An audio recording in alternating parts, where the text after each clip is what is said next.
Thanks, Mr. Weiner. Welcome, first of all. Your art seems, among other things, more direct, more urgent, more communicative than others. Do you always think about how your art can reach people? I can't think of any reason for making art except for other people.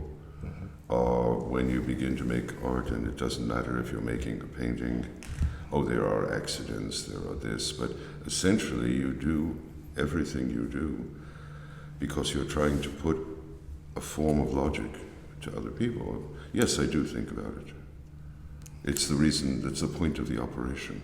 McLuhan wrote, in this case, talking about communication media, that the medium is the message. And your main current medium is the language itself, words, as carriers of the original idea. But it's only part of the whole work.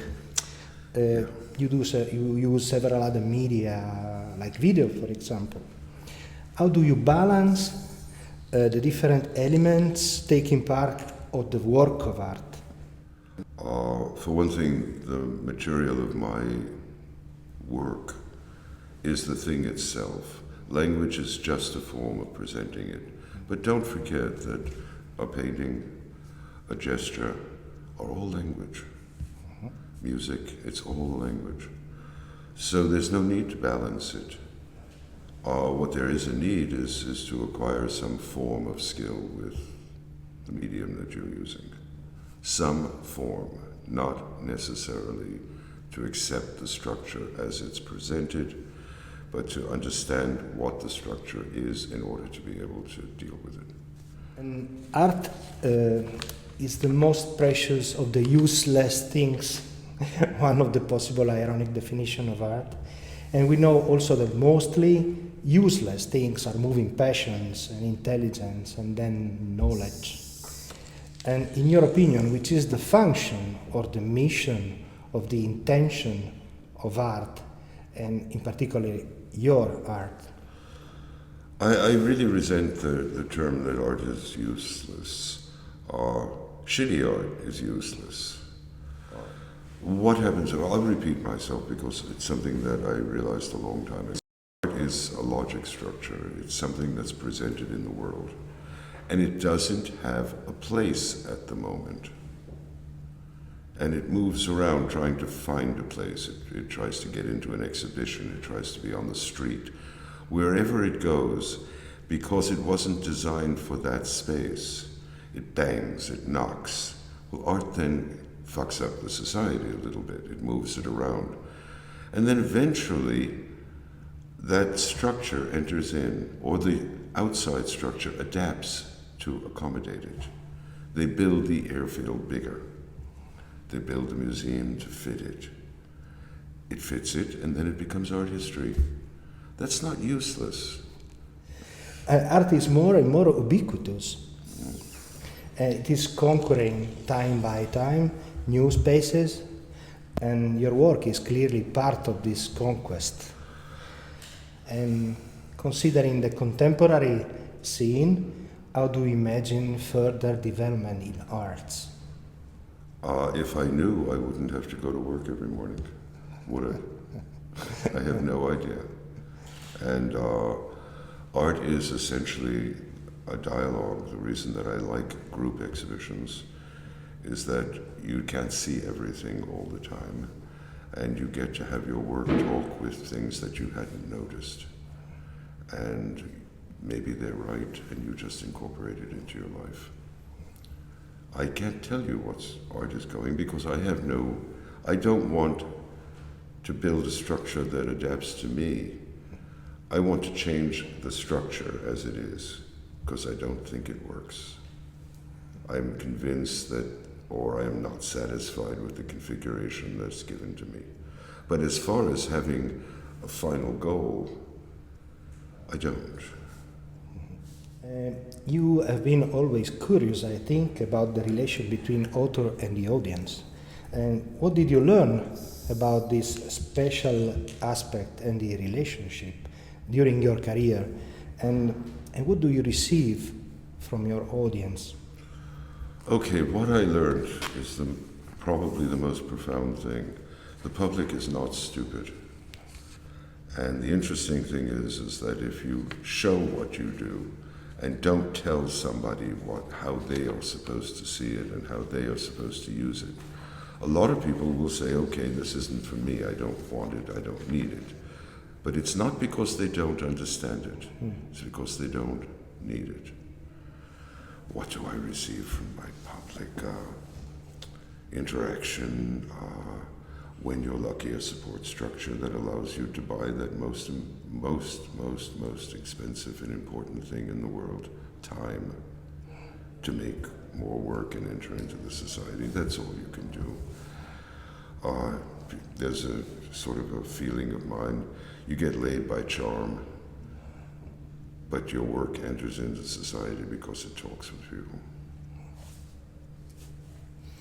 And pointing out that art is directly linked to the source, I mean the artist and these ideas, in the current period of this digital reproduction, for example, and big debates about copyright, is sometimes still revolutionary, talking that way. And what do you think about art and its reproduction and some of the current artistic techniques that are using, for example, copy itself, mastering, remixing, reusing? It's a too long conversation about copyright and such. The majority of the problem is not other artists, it's the public.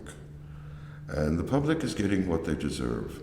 They're not getting any new music because the musicians can't survive. They have to perform. Remember, you'd never have a Brian Eno today because Brian Eno didn't perform and he wouldn't be able to have the money to eat. Artists are human beings. And the deal is, forget the art market for a moment. The whole deal is that there are people who have excess money that get something from art. It helps them to understand their world. It helps them to develop their thoughts in relation to the world. And they trade their little bit of excess money to an artist for the product.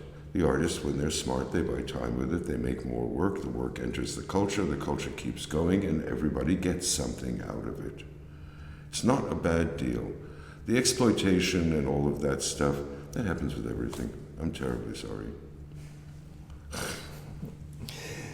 You have been living also a period like the 60s in a place like Amsterdam also or elsewhere, in which a lot of progressive ideas were going out, let's say. Freedom of expression, social responsibilities, human rights. Living now in an international context in which you live both continents, Western and then Europe and then elsewhere, do you see these elemental values represented in contemporary art scene? Yes, I do, and I see an attempt on the part of many artists. But the funniest or strangest thing that ever happened is I come up through an idea of human rights and human dignity. But everything that we had hoped for from the 50s, 60s, 70s, up until the late 80s, people would have enough to eat, there would be education, there would be health, there would be dignity, there would be absolutely no problem between boys and girls, etc., etc., etc., failed. I don't know why it failed. Maybe human beings really suck. But the one thing that did continue is there is no culture left in the entire world, and I'm sorry I'm repeating myself, but there's no culture left in the entire world that doesn't have a form of an art center where whatever it looks like, whatever it means, people can feel that they have a sense of their own dignity as a culture. But the only thing that has worked since the 60s of all of our aspirations is the fact that it is opened up, that human beings, all cultures, feel they have a sense of dignity from art. Marseille, to Paris, to New York, to Torino. The rest of it, I wish the hell it had worked, but it didn't work. And it doesn't look like it's going to. My last question is related to the fact that you quoted Brian Eno. I asked Brian Eno something that is linked to the act of create. I asked him, you put some elements together, then you go outside and see how they work. Do you think you are God? There is some relation to the act, the normal acting of the artist and the creation. I don't know what you mean by the normal acting. If you mean this cult of personality that we have in the art world, the problem is that in order to, unless you are lucky and you come from a rich background, or you're lucky and you come from one of those strange countries that subsidizes all the artists because it's like a football team, unless you have that, you have to make yourself interesting. You have to get past that little rope to get into the club. Nobody will know how you dance until you get through the rope and get in the club. So everybody picking on artists who are a little bit flamboyant or a little this or a little that, it's really not making sense. And if you remember Berliner Luft, the film, there is a difference after a day's work of somebody who went on a tightrope all day and somebody who worked in an office. They both did a decent thing, but they're different people. And maybe when you decide to make art, you find yourself in another world. You find yourself in a world where there is a danger that you go mad because you begin to contemplate things that just don't look like they can succeed.